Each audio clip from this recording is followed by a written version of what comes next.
90 రోజుల కోర్సు పూర్తి చేస్తే చాలు 100% ప్లేస్మెంట్ సపోర్ట్ తో సాఫ్ట్వేర్ జాబ్ మీ సొంతం. వెంటనే కోడ్ జ్ఞాన్ డెస్టినేషన్ ని సంప్రదించండి. Welcome to Suman TV. నేను మీ Suman TV Nag. Saif Ali Khan Bollywood star hero.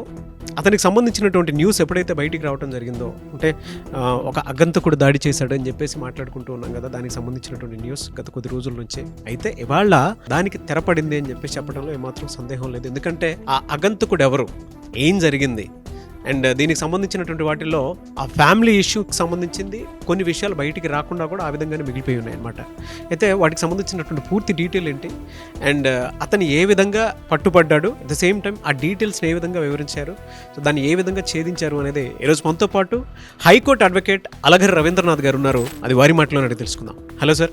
Hi అండి నాగరాజ్ గారు. సార్, సైఫ్ అలీ ఖాన్ అతని ఒంటి మీద పడినటువంటి కత్తిపోట్లు కనుక మనం చూస్తానంటే మనిషి నిజంగానే పునర్జన్మ తీసుకున్నాడని చెప్పడంలో ఏమాత్రం సందేహం లేదు సార్.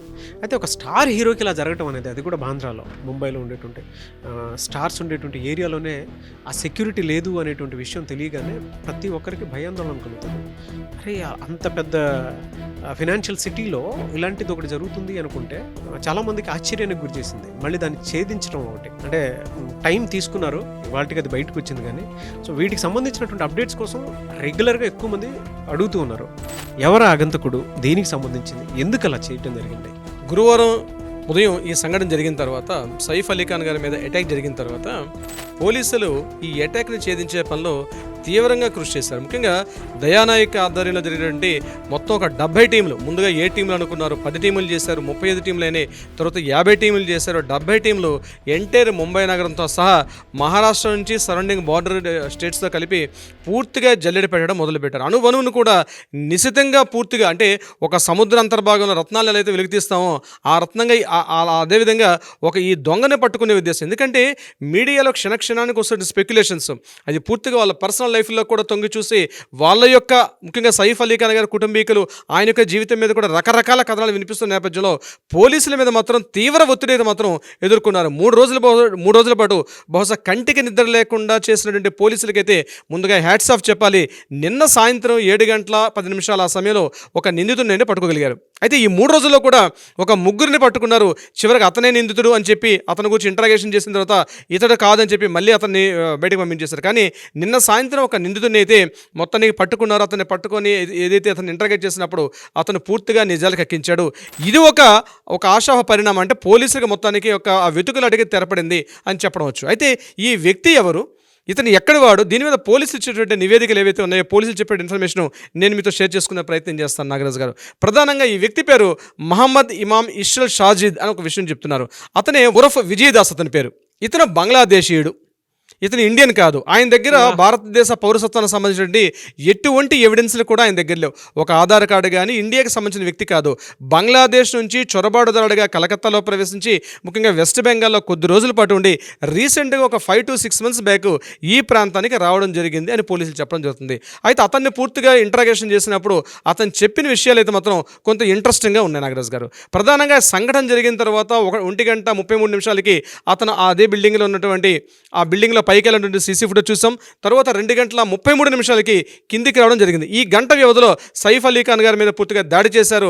ఆయన వాళ్ళ చిన్న అబ్బాయి జహంగీర్ అలీ ఖాన్ ఉన్నటువంటి ఆ రూమ్లోకి ప్రవేశించడం, తర్వాత అక్కడ నుండి ఫిలిప్ ఎవరైతే ఆయా ఉన్నారో ఆయా చూడడం, తర్వాత ఈ పెనుగురట్ల కరీనా కపూర్ గారు రావడం, అక్కడ సైఫ్ అలీ ఖాన్ ఒక యుద్ధ వాతావరణం, ఆ దాడిలో తీవ్రంగా కత్తిపోట్లకి అధిక రక్తస్రావానికి కూడా గురయ్యారు సైఫ్ అలీ ఖాన్. తర్వాత ఆయన మళ్ళీ లీలావతి హాస్పిటల్లో అడ్మిట్ చేయడం మనకు అందరికీ తెలిసిన విషయమే. అయితే ఈ సంఘటన జరిగిన తర్వాత ఇతను ఎక్కడికి పారిపోయాడు, ఈ జరిగిన విషయాలు అతను చెప్పే విషయాలు నేను మీతో షేర్ చేసుకుంటున్నాను నాగరాజ్ గారు. ప్రధానంగా ఈ సంఘటన జరిగిన తర్వాత ఆయన అక్కడి నుంచి బాంద్రా నుంచి ఇమీడియట్గా ఆయన ఏం చేశాడంటే బయటికి అంధేరి వరకు వచ్చేసాడు. ఆయన అంటే మెట్రో స్టేషన్ వరకు వచ్చేసాడు. అంధేరి మెట్రో స్టేషన్ వచ్చిన తర్వాత అంధేరి మెట్రో స్టేషన్ బయట ఇతను ఏం చేశాడు, వాళ్ళ ఫ్రెండ్కి ఫోన్ చేశాడు. ఫ్రెండ్కి ఫోన్ చేసిన తర్వాత వాళ్ళ ఫ్రెండ్ ఇతను బైక్ మీద పిక్ చేసుకొని అక్కడి నుంచి ఈయన వర్లీ వెళ్ళడం జరిగింది. ఈ గ్యాప్లో ఇవన్నీ సీసీ ఫుటేజ్ చేస్తున్నప్పుడు సీసీ ఫుటేజ్లో ఈ బైక్ ఆధారంగా ఈయన ఎక్కడెక్కడికి వెళ్ళాడని చూడడం జరిగింది. అక్కడి నుంచి వర్లీ దగ్గర నుంచి ఈయన కాసోడల్ అని చెప్పి చెప్పి అంటే సంఘటన జరిగిన ప్రదేశం నుంచి 35 కిలోమీటర్స్లో అక్కడ రిలయన్స్ వాళ్ళు, తర్వాత అదేవిధంగా హీరానందని కంపెనీ ప్రాజెక్ట్ వాళ్ళు తయారు చేసేటువంటి మెట్రో ప్రాజెక్ట్ దగ్గర అంటే కాస్త రెస్ట్ రూమ్స్ వేస్తారు కన్స్ట్రక్షన్ కోసం చెప్పి.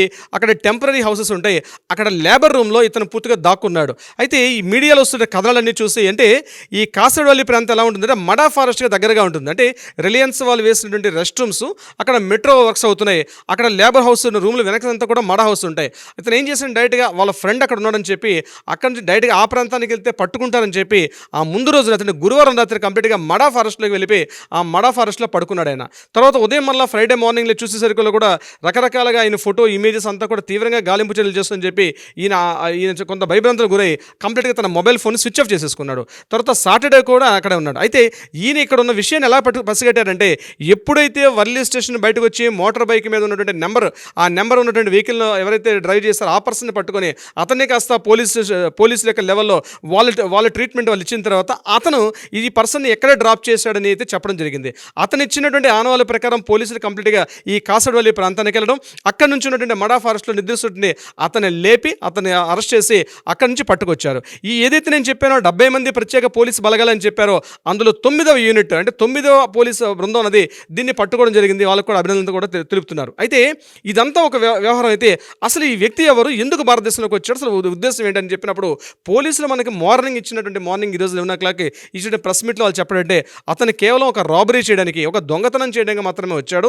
దొంగతనం చేసే క్రమంలో ఎప్పుడైతే తను అడ్డగించారో సైఫ్ అలీ ఖాన్ గారు, అదేవిధంగా అక్కడ ఉన్న ఫిలిప్ ఎవరైతే నాని అని చెప్తుందో అమ్మాయి, అక్కడ ఉన్న కేర్ టేకర్ ఎవరైతే ఉన్నారో వాళ్ళని అడ్డగించే ప్రయత్నంలో కత్తి తీసుకొని నేను వాళ్ళ మీద అటాక్ చేశానని చెప్పి అతడు చెప్పడం జరిగింది. అయితే ఇంట్రెస్టింగ్ న్యూస్ అంటే ఇప్పుడు నేను మొదట్లో చెప్పినట్టుగా అతను ఇండియన్ సిటిజన్ కాదు, భారతదేశ పౌరసత్వానికి సంబంధించి ఎటువంటి ఆనవాళ్ళు లేకపోవడం, బంగ్లాదేశ్ యొక్క చొరబాటు నుంచి కలకత్తాలోకి ప్రవేశించాడు. సో ఇతను ఇమీడియట్గా ఈ ఒక్క సెక్షన్సే కాకుండా అంటే ఏంటి, ఒక సైఫ్ అలీ ఖాన్ గారి మీద దాడి చేసినటువంటి మన సెక్షన్స్ చెప్పుకున్నాం. సెక్షన్ 311, సెక్షన్ 312, 331(6), 331(7) ఈ సెక్షన్స్ ప్రకారం అంటే రాబరీ, ట్రెస్ పాసింగ్ ఇటువంటి సెక్షన్సే కాకుండా అంటే భారతదేశ చొరబాటుదారుడు అంటే ఒక బంగ్లాదేశీయుడు వితౌట్ ఎనీ పర్మిషన్స్, అథెంటికేషన్స్ ఏమీ లేకుండా బంగ్లాదేశీయుడు భారతదేశంలో చొరబాటు చెందినటువంటి అటువంటి ఇంటర్నేషనల్ చట్టాలు కూడా ఆయన మీద ప్రయోగించి ఇతన్ని ఈరోజు కస్టడీలో తీసుకున్నారు. మీడియా ముందు కూడా ప్రవేశపెట్టడం జరిగింది. అయితే ఇదంతా ఒక విషయం అయితే ప్రధానంగా ముంబై లాంటి మహానగరంలో సుమారుగా 2,50,00,000 పాపులేషన్ ఉన్నటువంటి నగరంలో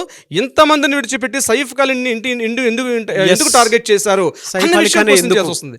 సంఘటన జరిగింది, పోలీసులు పట్టుకున్నారు, ఐడెంటిఫై చేశారు, ఇమీడియట్ గా ఆయన ఈరోజు ప్రవేశపెట్టడం జరిగింది. కానీ సైఫ్ అలీ ఖాన్ ఇంటిని ఎందుకు టార్గెట్ చేయాల్సి వచ్చింది?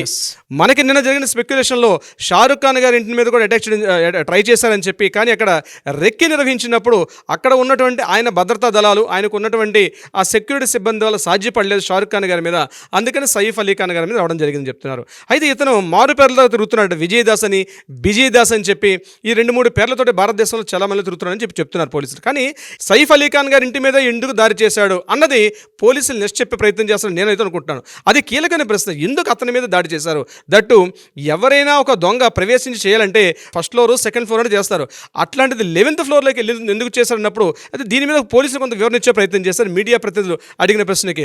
ఇంతకుముందు సైఫ్ అలీ ఖాన్, అదేవిధంగా కరీనా కపూర్ గారు ఇంతకుముందు ఏదైతే వెస్ట్ బెంగాల్ కలకత్తాలో ఉన్నటువంటి వాళ్ళ హౌస్కి ఎదురుగుండా ఒక పబ్ ఉండేదని, ఆ పబ్లో ఈయన హౌస్ కీపింగ్ యాక్టివిటీ చేస్తూ ఉండేదని చెప్తున్నారు. అక్కడ హౌస్ కీపింగ్ యాక్టివిటీ చేస్తున్నప్పుడు ఏం జరిగింది? ఆయన అప్పటి నుంచి కక్ష పెట్టుకుని సైఫ్ అలీ ఖాన్ గారు, అదేవిధంగా ఉన్నటువంటి కరీనా కపూర్ గారి మీద అప్పటి నుంచి ఆయన కక్షగా 5 నెలల పాటు తిరుగుతున్నాడు. అంటే బొడ్లో కత్తి పెట్టుకొని ఈయన 5 నెలల పాటు తిరుగుతున్నాడా అన్నది కూడా ఒక క్వశ్చన్. ఇక్కడ ఎక్కడో కలకత్తాలో జరిగింది, అక్కడి నుంచి మరలా ముంబై రావడం, ముంబైలో 12th ఫ్లోర్లోకి ఎవరు వస్తున్నారో ఎవరెవరు పోతున్నారని చెప్పి ఒక రెక్కి నిర్వహించి, ఇది ఒక వ్యక్తి వల్ల సాధ్యమా లేకపోతే ఇందులో మల్టిపుల్ కల్పిట్స్ కూడా ఉన్నారా, నిందితులు ఎవరు ఉన్నారా, ఈ స్ట్రేంజర్స్ ఎవరైనా ఉన్నారనే విషయం మీద కూడా పోలీసులు రేపు చెప్పాల్సిన అవసరం ఉంది. ఎందుకంటే ఈరోజు చాలా వరకు సెలబ్రిటీస్ ముంబైలో ఉన్నటువంటి బాంద్రా ప్రాంతం కావచ్చు, అదేవిధంగా అంధేరి ప్రాంతం కావచ్చు, ఇవి రిచెస్ట్ ఏరియాస్. ఈ ప్రాంతాల్లో ఉన్నటువంటి సెలబ్రిటీస్, బిజినెస్ మెన్స్ ఈ క్లారిటీ క్వశ్చన్స్ ఇవ్వకపోతే చాలా వరకు ఇబ్బందులు పడే పరిస్థితి ఉంటుంది.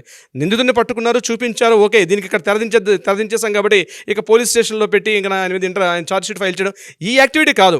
ఈరోజు పోలీసులు ఏదైతే ఉందో ఇటువంటి సంఘటన రీసెంట్గా బాబా సిద్దికి హత్య కావచ్చు, తర్వాత ఎగైన్ అక్కడ సల్మాన్ ఖాన్ గారి మీద అటాక్ చేయడం, తర్వాత రీసెంట్గా సైఫ్ అలీ ఖాన్ గారి అటాక్, ఇవన్నీ కూడా ఏదో తెలియని ఒక ఇంటెలిజెన్స్ ఇన్ఫర్మేషన్ జరుగుతుంది. అంటే మన భారతదేశంలో ఇంటెలిజెన్స్ వ్యవస్థ ఇంత భద్రతా వైఫల్యం ఉంటుందా? బంగ్లాదేశ్ నుంచి చొరబడదారులు, అదేవిధంగా బర్మా నుంచి నుంచి బంగ్లాదేశ్ నుంచి భారతదేశంలోకి చొరబాటు యత్నాలు చేస్తూ ఈరోజు భారతదేశంలో ముంబై లాంటి రిచెస్ట్ ప్రాంతానికి వచ్చి అది కూడా ఎంత ధైర్యంగా చేసాడంటే దీని వెనకాల ఎవరైనా ఎంతమంది ఉన్నారు, ఒక వ్యక్తి అయితే సాధ్యంగా చేయగలడా అన్నది మిలీనియం మెదళ్ళకి తొలుస్తున్నటువంటి ఒక ప్రశ్న నాగరాజు గారు. ఎందుకంటే ₹1,00,00,000 కోసం వచ్చాడు, ఆ నాని ఎవరైతే ఉన్నారో కేర్ టేకరు అలా చెప్పారు అనేటువంటి కథనాలు కూడా మనం చూడటం జరిగింది. రకరకాల స్పెక్యులేషన్స్ అవి ఇవి. బట్ మీరు చెప్పినట్లు సార్, అంటే ప్రతి ఒక్కరికి డౌట్ వస్తుంది. ప్రెస్ మీట్ పెట్టి చెప్పినంత మాత్రాన వై సైఫ్ అలీ ఖాన్ అంటే దానికి మళ్ళీ క్వశ్చన్ మార్కే చాలా ఎక్కువ యాడన్స్ అవుతూ ఉంటాయి. రెండోది మీరు ఇందాక చెప్పినట్లు ఖాన్స్ ఫ్యామిలీ మీదే జరగడానికి ప్రధాన కారణాలు. ఎందుకంటే గతంలో కూడా చూసాం మనం సిద్దికి ఏ విధంగా చనిపోయారు అనేటువంటి దానికి. That's a different story. But ఇక్కడ రిలేట్ చేయాల్సినటువంటి అవసరం వచ్చేస్తుంది ఇప్పటికీ. ఎందుకు అని అంటే అక్కడ ఉండేటువంటి బాంద్రాలోనే వీళ్ళ మీదే జరుగుతుంది అని అంటే అది ఆలోచించాల్సినటువంటి క్వశ్చన్ మార్క్. ఎస్పెషల్లీ పర్టికులర్గా నాగరాజు గారు, ఈ ఇష్యూ జరగడంలో ఎవరికి అర్థం కానుకోసలేండి ఎలా సాధ్యం పర్సన్, ఒకే ఒక సింగిల్ పర్సన్ కేవలం ₹1,00,00,000 దాడి కోసం అని చెప్పి ఆయన ఈ 12th ఫ్లోర్లో ఉన్నటువంటి హౌస్లోకి ఎంటర్ అయ్యి ఒక చిన్న కత్తితోటి, అదే అనుకోని సంఘటన ఏదైనా ఆయన చేతిలో రివాల్వర్ పట్టుకొచ్చుంటే పరిస్థితి ఏంటి అక్కడ? ఆయన కత్తితో వచ్చాడు కాబట్టి గాయాలతో సరిపెట్టుకున్నారు. అదృష్టవశాత్తు ఈరోజు సైఫ్ అలీ ఖాన్ గారు మరలా బయటకు వస్తున్నారు. నాకు తెలిసి January 21 నాడు ఆయన రిలీజ్ చేస్తాను కూడా డాక్టర్స్ ఒక బులెటిన్ రిలీజ్ చేశారు. కానీ అక్కడ ఆ కత్తి ప్లేస్లో ఆయన చేతిలో రివాల్వర్ ఉంటే పరిస్థితి ఎలా ఉండేది? జరగకూడదు దారుణం. ఎందుకంటే అక్కడ మన సైఫ్ అలీ ఖాన్ గారు ఉన్నారు, కరీనా కపూర్ ఉన్నారు, పిల్లలు ఉన్నారు.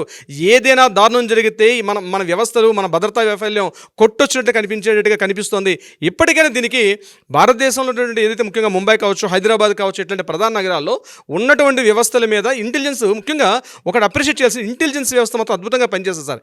ఇంటెలిజెన్సీ వ్యవస్థకి ఇక్కడ ఉన్న పోలీసు యంత్రాంగానికి మధ్య ఒక కనెక్టివిటీ ప్రాపర్గా లేదు. భారతదేశంలో ఇంటెలిజెన్స్ వ్యవస్థ ఎలా ఉందంటే అమెరికా, బ్రిటన్ దేశాలతో పోలీసు అంతకన్నా అద్భుతంగా ఉన్నటువంటి ఇంటెలిజెన్స్ వ్యవస్థ ఈరోజు భారతదేశంలో ఉంది.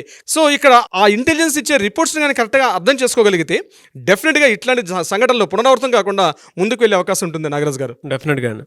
Anyways thank you so much Ravindranath garu. Thank you so much Nagaraju గారు.